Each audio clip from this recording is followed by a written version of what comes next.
Let's move on to this story now. The Auditor-General of South Africa has called on the National Lotteries Commission to urgently strengthen its internal controls.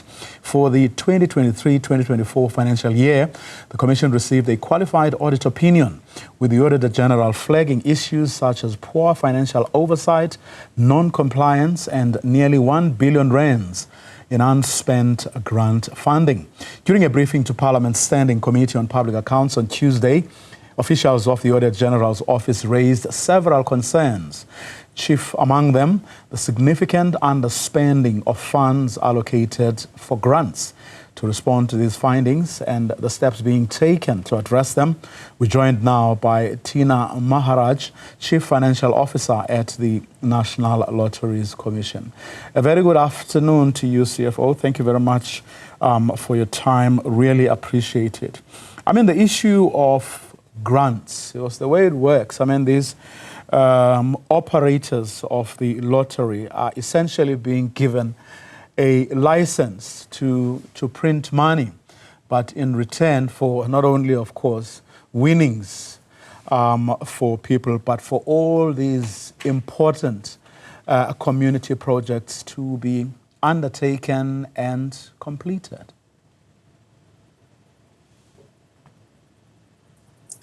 Good afternoon, Vuyo, and good afternoon to the viewers. Thank you for having me.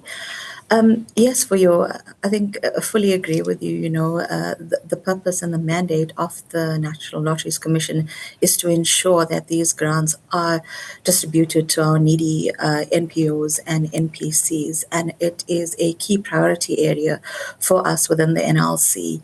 The underspending of grants, you know, in the previous financial year really stems from fundamental issues that we were trying to address within the organization. As everybody would know, you know, we come from a period of probably 10 years of malfeasance within the NLC, deliberate circumvention of controls, policies, processes, systems, you know, deliberate deletion of documentation. So when the new leadership team came into the NLC, we had a myriad of issues that we need to unpack and fix to ensure credibility and ensure that the grants are going to the deserving NPOs and not just being siphoned out of the organization as well. So we spent a lot of time implementing these processes. In addition to that, you know, we had capacity constraints when it came to the distributing agency members. There were only 3 distributing agency members, and to go through the volume of grants and adjudicate that, you know, put significant pressure on those members. So there were delays. In addition to that, we had a research-based funding policy, which was previously the proactive funding that was being siphoned out of the organization, that we needed to, you know, ensure that we had a robust policy before we can disperse on that. So I think some of those were the contributing factors which led us to not dispersing the full target. But what we have done in the 24-25 financial year, of the close to $1 billion that we did not distribute in the previous financial year, we dispersed close to 850 million of that. And we also issued a new call for the 24-25 financial year to ensure, I think the call is still open, it closes on Friday, but to ensure that we distribute as much grants as possible. So we're trying to balance by ensuring that there's proper governance, processes and policies within the NLC, also enhance our systems so that we are able to distribute grants in a more efficient manner going forward.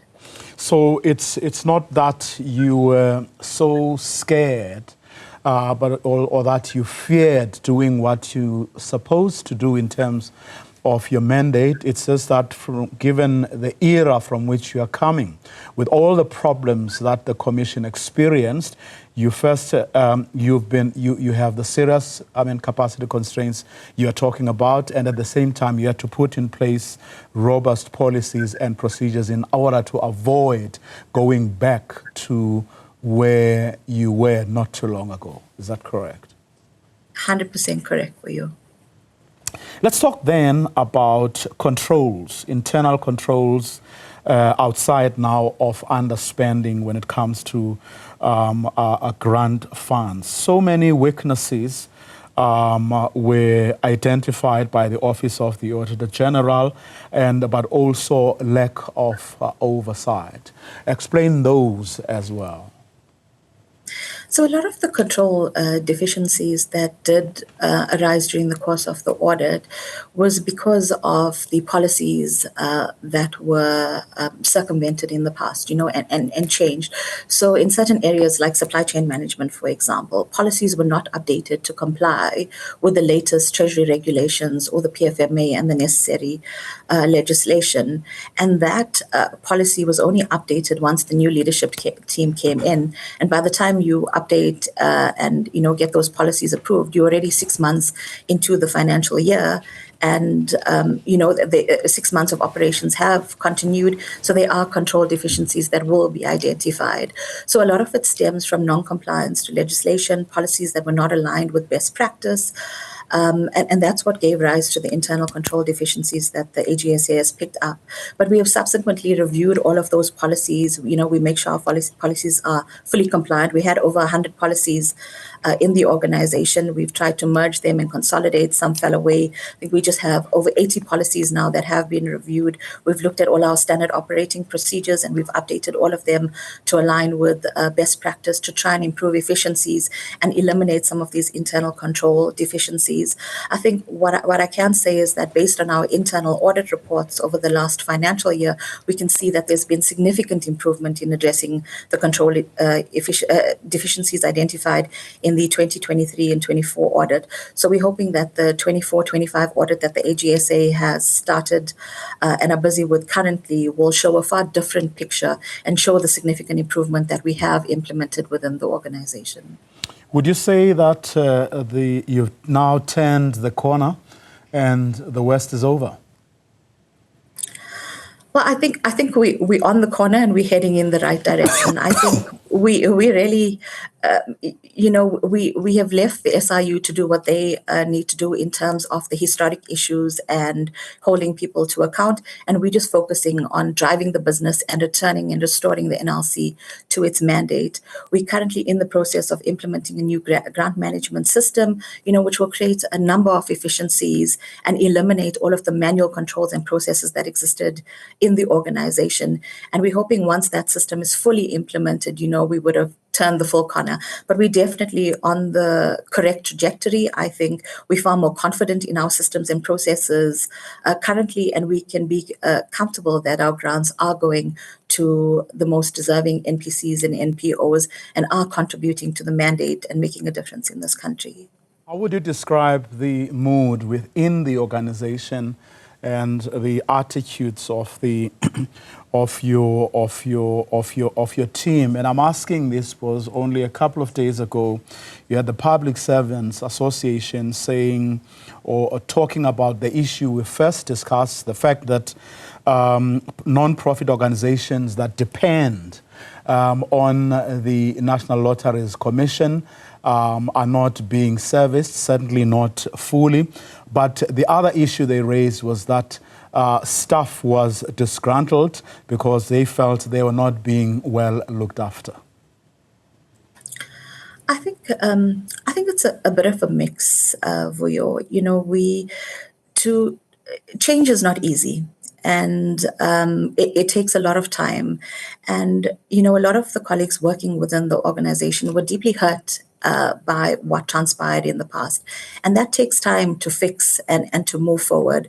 I think a lot of the concerns also came around our performance and the fact that we had not paid bonuses, for the last 3 years, but we were trying to implement processes, and hit our performance targets. So I think a lot of that will change when we look at the 24-25 financial results, when we look at the 24-25 performance and achievements of the entity that are currently being reviewed.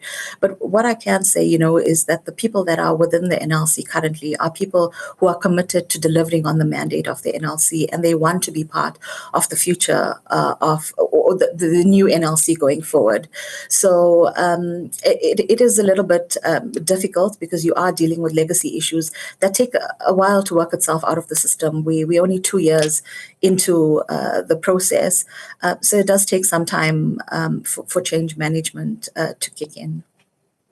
So we're going to leave it for today. Tina Maharaj, thank you very much for your time. She is the Chief Financial Officer at the National Lotteries Commission, following, of course, an auditor-general report tabled before Parliament yesterday, where the office raised quite a number of issues, from how the NLC is distributing, or shall we say not distributing, funds to deserving organizations that depend on it for funding, to a whole range of issues around qualified audits, poor financial oversight, near compliance with legislation, and of course more than 1 billion rands in unspent grant funding.